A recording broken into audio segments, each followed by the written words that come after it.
Hello, नमस्कार दोस्तों।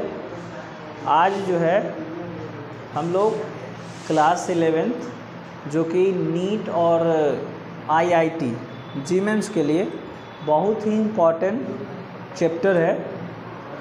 ऐसे प्रॉपर 11th क्लास का क्लास चल रहा है, लेकिन इसे बहुत सारे जो टॉपिक है वो टैली करते हैं। ठीक है, तो इसे हिंदी भाषी स्टूडेंट के लिए एक बहुत ही अच्छा सा मौका है। ठीक है, तो आराम से इसको देखेंगे और समझेंगे इसमें कहना क्या चाहता है। चैप्टर क्योंकि ज़्यादा भारी नहीं है और ना ज़्यादा ये पेचीदा है।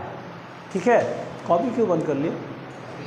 अच्छा, तो हम लोग जो है एक एक करके देखिए, पीछे जो है पूरा बोर्ड पे लिख दिए हैं और एक एक करके इन सभी को हम लोग जो क्या करेंगे, डील करेंगे।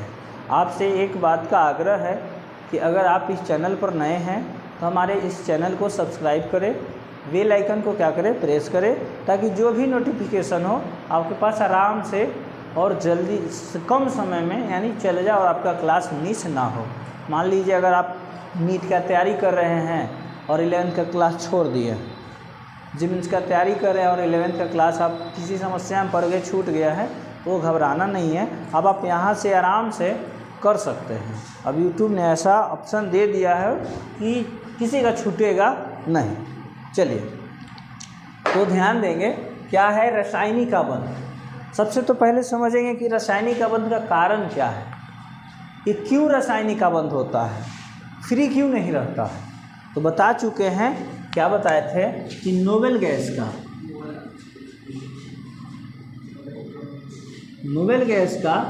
रूप लेने के लिए रासायनिक अबंध, जिसको अगर इंग्लिश में कहा जाए तो क्या हो जाएगा, केमिकल बॉन्डिंग का निर्माण होता है।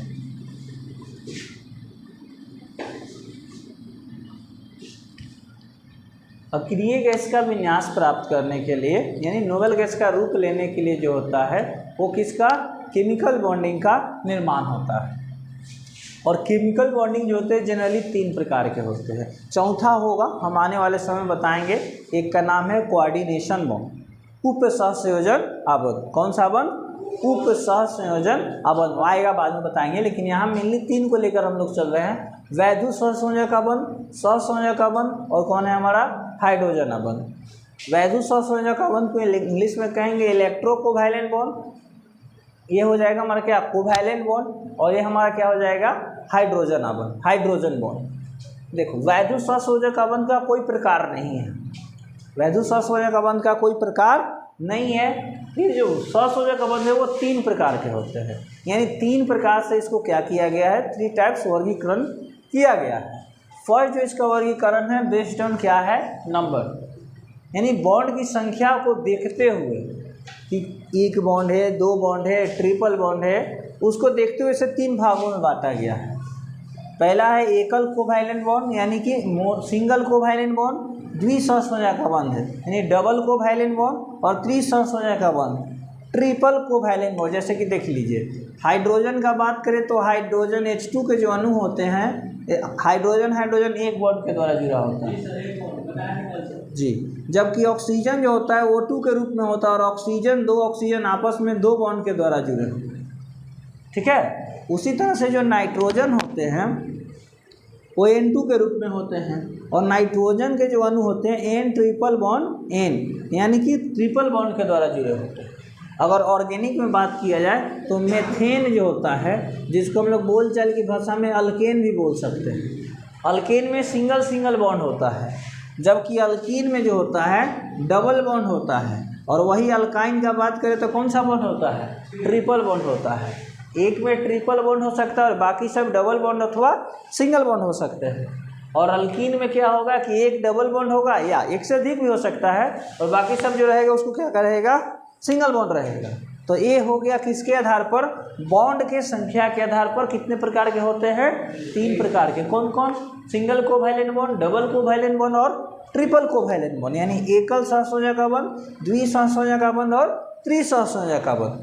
अब बात कर लिया जाए आवेश बेस्ड ऑन चार्ज, तो चार्ज के आधार पर ये 2 प्रकार के होते हैं, ध्रुवीय सहसंयोजक आबंध और अध्रुवीय सहसंयोजक आबंध। ध्रुवीय का इंग्लिश में कहते हैं polar covalent bond, polar covalent bond, और अध्रुवीय हमारा क्या हो जाएगा, non polar covalent bond. Polar वो होता है जिसमें वैसे तत्वों के बीच बनता है जिसके वैद्युत ऋणात्मकता का मान असमान होता है। वैद्युत ऋणात्मकता अगर आप नहीं पढ़े तो उसका लिंक हम वीडियो में डिस्क्रिप्शन में दे देंगे, और आप लोग को हम ऑफलाइन पढ़ा चुके हैं। वैद्युत ऋणात्मकता क्या होता है कि जो अबंध बनाने में भाग लेता है तथा साझा जोड़ी इलेक्ट्रॉन को अपनी ओर क्या करता है, आकर्षित करता है। जिसमें से कुछ तत्व के ईएन का मान लिखवाए थे, कुछ तत्व के ईएन का मान, जैसे कि फ्लोरीन का था कितना 4.0 हाईएस्ट इन पीटी, यानी आवर्त सारणी में सबसे ज़्यादा। दूसरा था कौन, ऑक्सीजन 3.5 सेकेंड हाईएस्ट, और थर्ड था कौन, नाइट्रोजन 3.0, और क्लोरीन में कितना था 3.0। ये सब ईएन का वैल्यू है। अगर आप नहीं पढ़े हैं तो वीडियो के डिस्क्रिप्शन में उसका लिंक है, आप चाहें तो उसको देख सकते हैं। तो ध्रुवीय में वैसे के तत्वों के बीच बनता है जिसके ईएन का मान असमान है। जैसे कि मान लो HF ले लिया जाए, और जब अब एक बात यहाँ ये भी समझिए, उसके बाद एग्जाम्पल को समझेंगे। ध्रुवीय क्या बोले कि वैसे तत्वों के बीच बनेगा जिसका ईएन का मान क्या होगा, असमान होगा। तो ध्रुवीय अध्रुवीय वैसे तत्वों के बीच बनेगा जिसका ईएन का मान क्या होगा, समान होगा। जैसे कि अभी यहाँ एग्जाम्पल लिख लिए थे, देखिए HF। अब क्वेश्चन आ जाए कि निम्न में से कौन जो है अध्रुवीय सहसंयोजक का बंध है। तो सबसे तो बात यहाँ पहले ये क्लियर हो गया कि HF एक कैसा बंध है, सहसंयोजक का बंध वाला यौगिक है। चित्ररंजन भूख लगल है ना, ध्यान दो अच्छा से।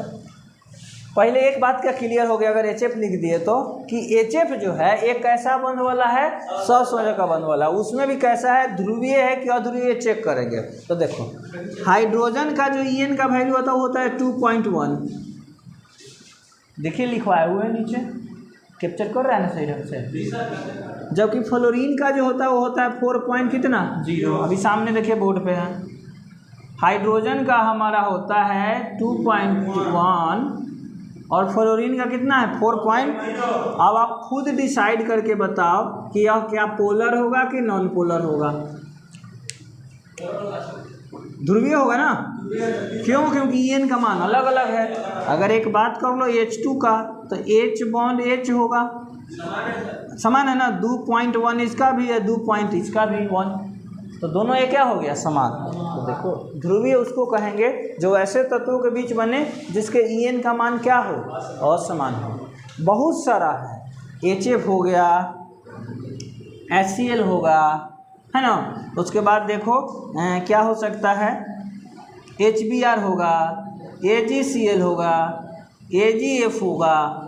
ये सब अलग अलग ईएन वाले हैं, क्योंकि सिल्वर का अलग है, फ्लोरीन का अलग है, सिल्वर का अलग है, क्लोरीन का अलग है। NaCl होगा, सोडियम का अलग होगा, क्लोरीन का, क्योंकि हम लोग देखो ईएन पढ़े हुए हैं। ईएन का ट्रेंड क्या होता है, ईएन का ट्रेंड ये होता है, इधर से इधर जाते हैं तो इंक्रीज करता है, इधर आते हैं तो डिक्रीज होता है ना।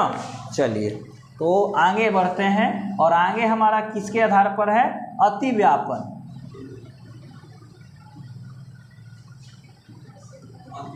हाँ,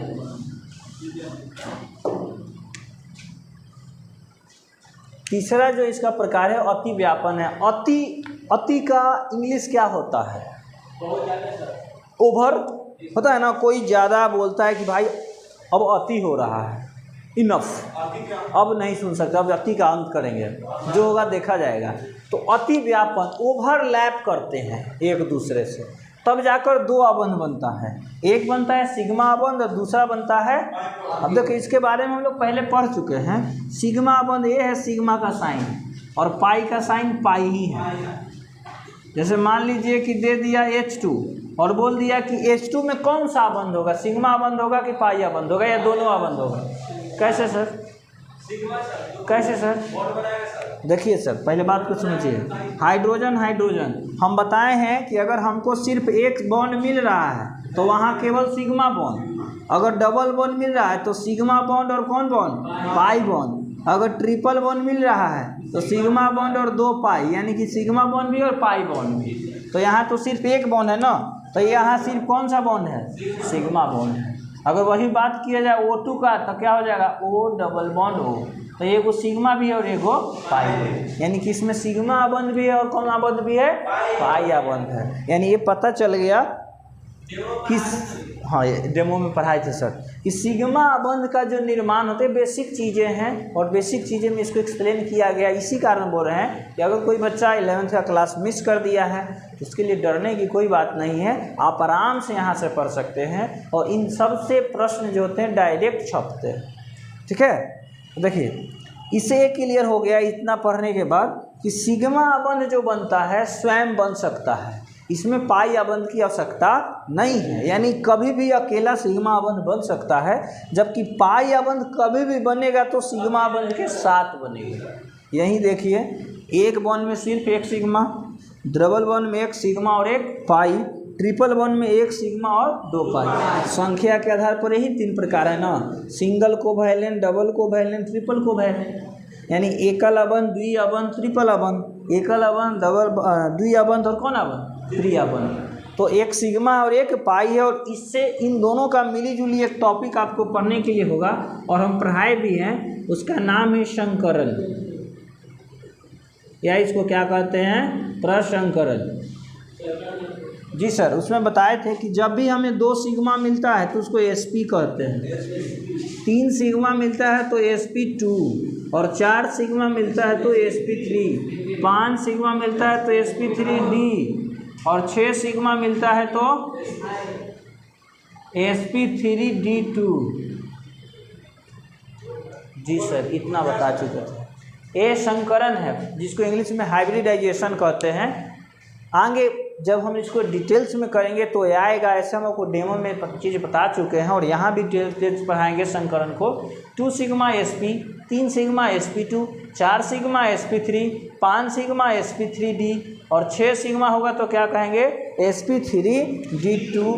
ये जो है देखिए, ये एंड का साइन है, इसलिए गड़बड़ ना करेंगे। एक बार पुनः ध्यान दीजिए, 2 सिग्मा तो sp, 3 सिग्मा तो sp2, 4 सिग्मा तो sp3, और 5 सिग्मा तो sp3d, और 6 सिग्मा तो sp3d2। यानी कि ये भी क्लियर हो गया कि संकरण अथवा प्रसंकरण के निर्माण में भी पाई अबंध भाग नहीं लेता है। सिर्फ कौन भाग लेता है, सिग्मा अबंध। अगर आपसे पूछा जाए कि मान लीजिए कि एक सिग्मा अबंध है और एक पाई अबंध है, दोनों में से कौन सा अबंध स्ट्रांग होगा, तो सिग्मा अबंध ज़्यादा स्ट्रांग होगा। क्यों? क्योंकि ये चारों दिशाओं में ओवरलैप करके बनता है, जबकि इसमें इतना फ्री स्थान नहीं होता है। तो देखिए, अतिव्यापन के आधार पर 2 प्रकार के सिग्मा अबंध और कौन अबंध, पाई अबंध। सिग्मा निकाल सकते हैं, पाई निकाल सकते हैं। निकालने का नियम इधर है कि अगर आपको सिंगल बॉन्ड मिले तो 1 सिग्मा, डबल बॉन्ड मिले तो 1 सिग्मा और 1 पाई, ट्रिपल बॉन्ड मिले तो 1 सिग्मा और 2 पाई। लोग का सवाल ये भी रहता है कि सर 4 बॉन्ड मिलेगा तो क्या करेंगे, तो 4 बॉन्ड एग्जैक्ट किसी के साथ नहीं बनता है, मैक्सिमम 3 बॉन्ड तक बन सकता है। चौथा बॉन्ड या तो आयन के रूप में रहेगा या किसी अदर एटम के साथ रहेगा। जैसे कि देखिए, कार्बन हमें पता है 4 बॉन्ड बनाता है, लेकिन 4 को हाइड्रोजन से अलग अलग बनाता है।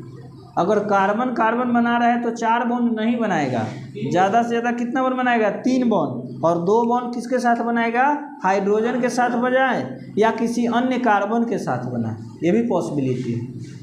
ठीक है, तो मैक्सिमम डायरेक्ट कितने बॉन्ड पॉसिबल हैं, 3। अब इधर आ जाइए, अगला जो है हमारा हाइड्रोजन अबंध है। क्या है, हाइड्रोजन। और मोस्ट इम्पॉर्टेंट टॉपिक जो हाइड्रोजन अबंध है, ये आपको छपने ही वाला है क्वेश्चन, क्योंकि क्वेश्चन इस पर बहुत सारे क्वेश्चन आएंगे। आपसे क्वेश्चन पूछ दिया जाएगा कि जो आपका ये है ये हाइड्रोजन अबंध, क्वेश्चन ये दे देगा कि जो बताइए कि जो HF है इसका जो है BP जो है हाई है। BP ब्लड प्रेशर नहीं, बॉइलिंग पॉइंट, हिंदी में इसको कहते हैं क्वथनांक। जी सर। जबकि जो HCl है इसका जो BP है वो लो है, आखिर ऐसा क्यों?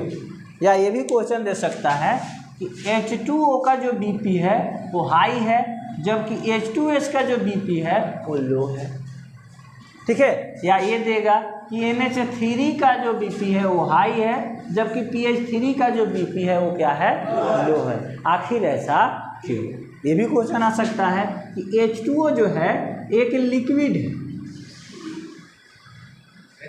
जबकि H2S जो है एक गैस है। आखिर ऐसा क्यों?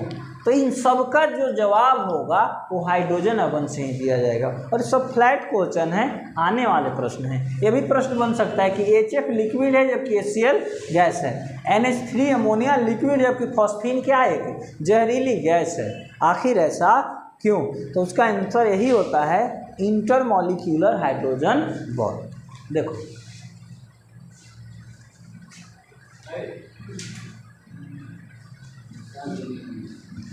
क्लास में नींद माने रात भर का देखत रहो,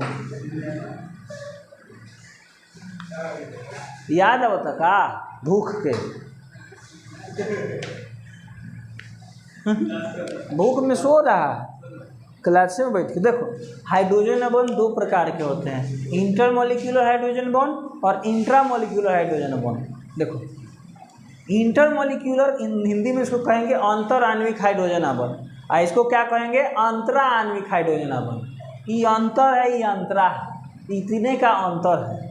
अंतर अंतरा में बस इतना सा अंतर है, बाकी सब देखो मॉलिक्यूल, ये अंतर ये अंतरा। अब बात यहाँ समझने वाला ई हटा देते हैं, ये सब पाई क्या हटा दिए। यहाँ कौन सा बॉन्ड था, पाई बॉन्ड था। देखो जब कभी भी दो पदार्थ के बीच में, जैसे बॉय और बॉय के बीच में अगर बॉन्ड बन रहा है, हाइड्रोजन बॉन्ड, कौन सा बॉन्ड, हाइड्रोजन बॉन्ड, तो उसको कौन सा बॉन्ड कहेंगे, इंटरमॉलिक्यूलर बॉन्ड। अगर GIRL और GIRL गरल गरल के बीच में, यानी लड़की और लड़की के बीच में हाइड्रोजन बॉन्ड बन रहा है, तो उसको भी क्या कहेंगे, इंटरमॉलिक्यूलर हाइड्रोजन बॉन्ड। अगर बॉय और गर्ल के बीच में बॉन्डिंग है तो उसको भी क्या नहीं, इंटर ही कहेंगे। किसी भी दो पदार्थ के बीच में अगर हाइड्रोजन बॉन्ड बन रहा है तो उसको कौन सा बॉन्ड कहेंगे, इंटरमॉलिक्यूलर हाइड्रोजन बॉन्ड, यानी अंतर आणविक हाइड्रोजन बॉन्ड। जैसे कि मान लो जल और HF या जल और NH3, इन सब के बीच अगर हाइड्रोजन बॉन्ड बन रहा है तो इस टाइप का हाइड्रोजन बॉन्ड क्या कहलाएगा, इंट्रामॉलिक्यूलर। हम बताएंगे जब डिटेल्स में जाएंगे। अभी इतना बात को समझ लीजिए कि किसी भी दो पदार्थ, दो अणु, दो घटक के बीच में अगर हाइड्रोजन बॉन्ड बन रहा है तो उसमें उसको कौन सा कहेंगे, इंटरमॉलिक्यूलर हाइड्रोजन बॉन्ड। जबकि अगर एक ही तत्व के बीच या एक ही यौगिक के बीच, एक ही यौगिक में उपस्थित हाइड्रोजन और परमाणु के बीच हाइड्रोजन बॉन्ड बनता है तो उसको क्या कहते हैं, अंतरा आणविक हाइड्रोजन बॉन्ड। एक ही यौगिक, उसका सबसे जीता जागता एग्जाम्पल ये है, देखो O बॉन्ड H,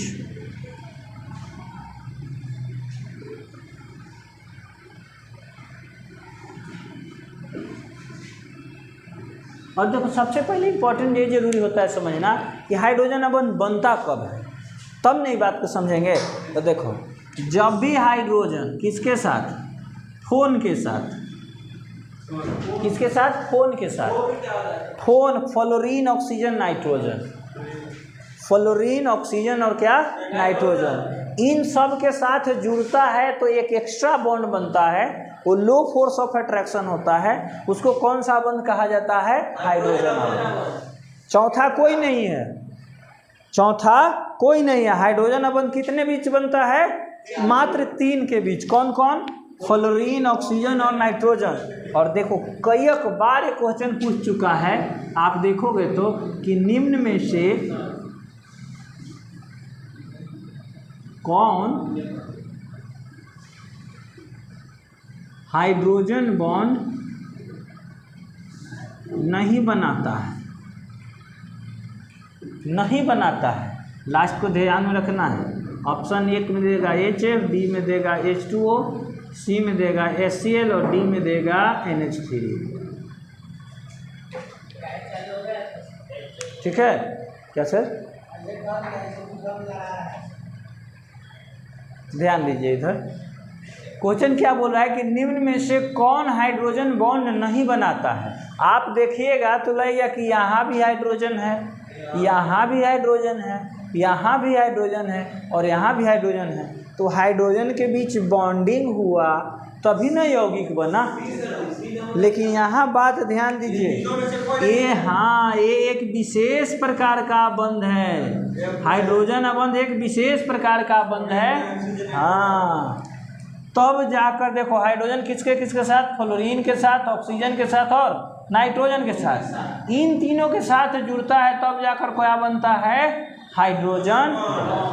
और इसमें देखो कौन कौन है, एफ है, ऑक्सीजन है, नाइट्रोजन है, HCl जो है हाइड्रोजन अबंध नहीं बनाता। ठीक है चलिए, तो इस तरह से कर जो होगा ना हम लोग एक एक पॉइंट को डिटेल्स में करेंगे। फिलहाल इसको आप चाहे तो स्क्रीनशॉट कर सकते हैं, हम साइड हो जाते हैं। क्वेश्चन आप लोग भी नोट कर लीजिए, ये वाला हो गया। चलिए कहो, रासायनिक अबंध। अभी हम लोग पढ़ें कि रासायनिक अबंध का कारण क्या है। तो नोबेल गैस का रूप लेने के लिए इसका निर्माण होता है ना। तो चलिए लिखेंगे कि रासायनिक अबंध जो होते हैं,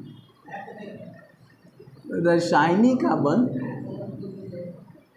जनरली रासायनिक अबंध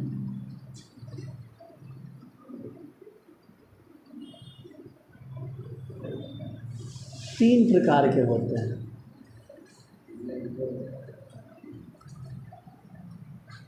कौन कौन था तीन प्रकार में? पहला था नहीं, वैद्युत सहसंयोजक अबंध, दूसरा था सहसंयोजक अबंध और तीसरा था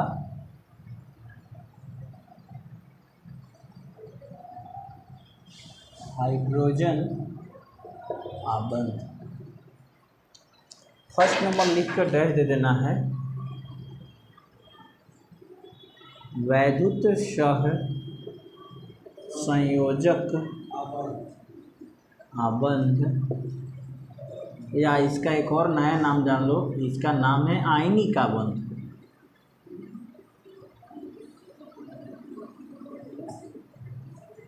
इंग्लिश हो जाएगा क्या?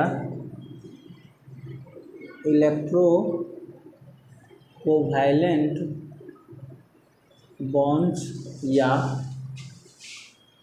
आयनिक बॉन्ड्स।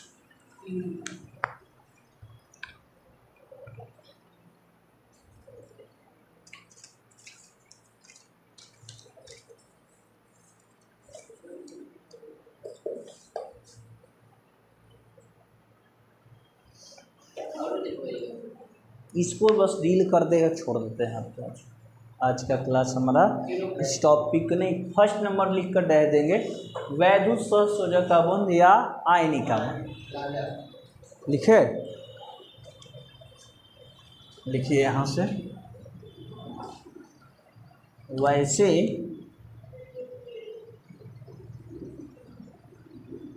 अबंध जो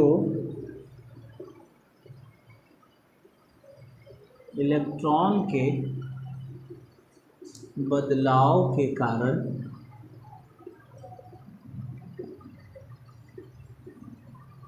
निर्मित होते हैं,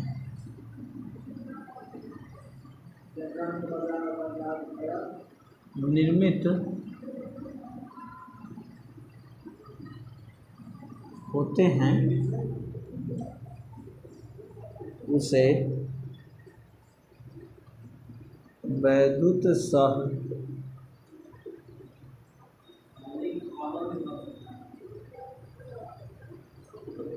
अबंध पहुँचते हैं, यानी इलेक्ट्रॉन बदल दिया, अपना इलेक्ट्रॉन किसी को दे दिया, तो वहाँ जो आबंध बनेगा क्या कहेंगे उसको, वैद्युत सहसंयोजक आबंध। हाँ,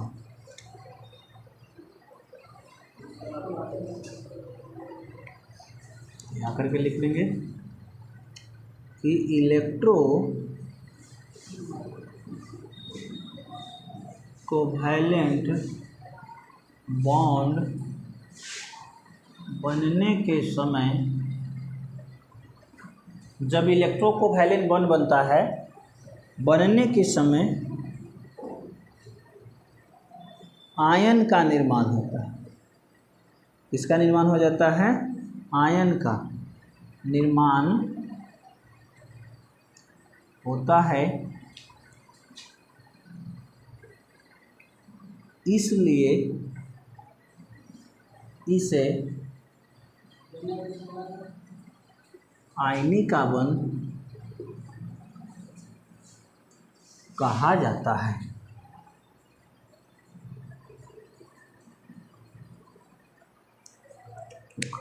बहुत सिंपल वे में है और एक लाइन का डिफिनेशन है इसका, और अर्थ भी बहुत आसान भाषा में है।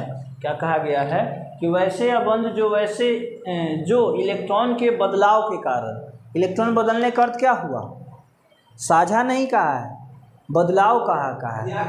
हाँ, अपना इलेक्ट्रॉन किसी को दे दे, या कोई इंसान तो किसी और से क्या करे, इलेक्ट्रॉन ले ले, लेकिन बदले में इलेक्ट्रॉन दे नहीं। और ये भी क्लियर कहा है नीचे कि जब इलेक्ट्रो कोवैलेंट बॉन्ड बनता है, यानी वैद्युत सहसंयोजक बॉन्ड बनता है, तो उस समय क्या होता है ना कि आयन बनते हैं। क्या बनते हैं, आयन बनते हैं, और आयन का निर्माण होने के कारण इसको क्या कहा जाता है, आयनिक आबंध। इसका हम लोग जैसे देखेंगे, बेटा देना क्या देते हैं,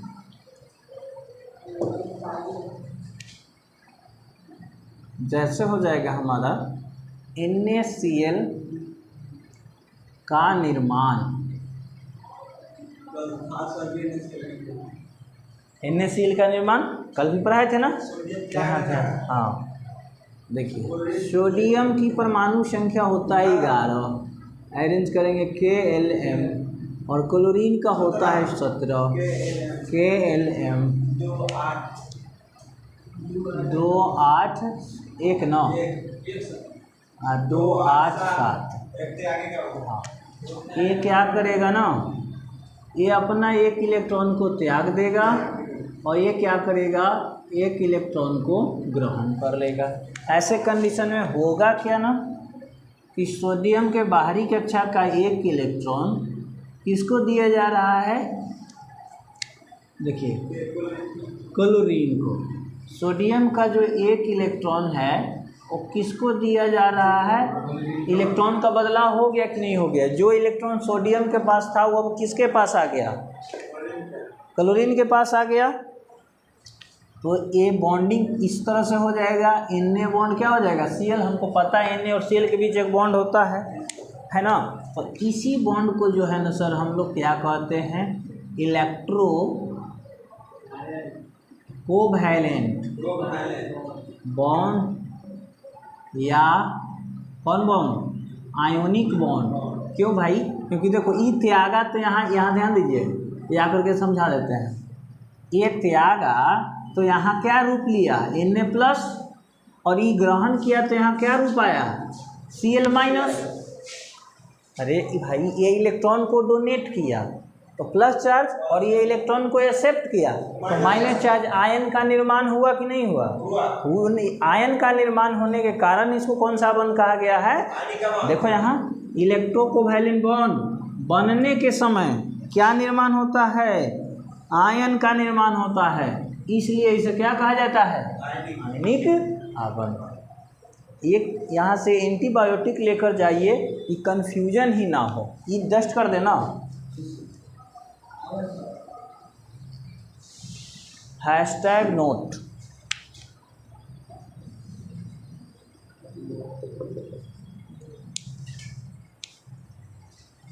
लिख लीजिए, इलेक्ट्रो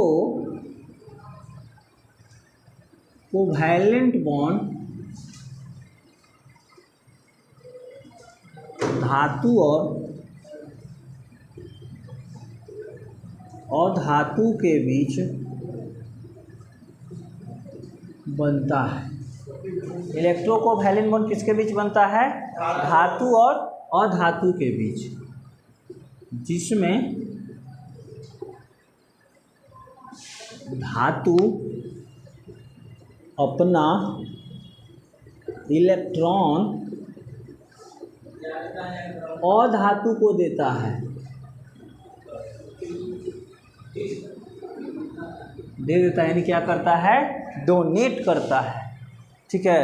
और कभी भी जहाँ धातु और अधातु के बीच बॉन्ड बना हुआ है तो उसको कौन सा बॉन्ड कहोगे? इलेक्ट्रोकोवैलेंट बॉन्ड, यानी वैद्युत सहसंयोजक बंध। जैसे कि मान लो या आयनिक बॉन्ड। कह दे कि निम्न में से कौन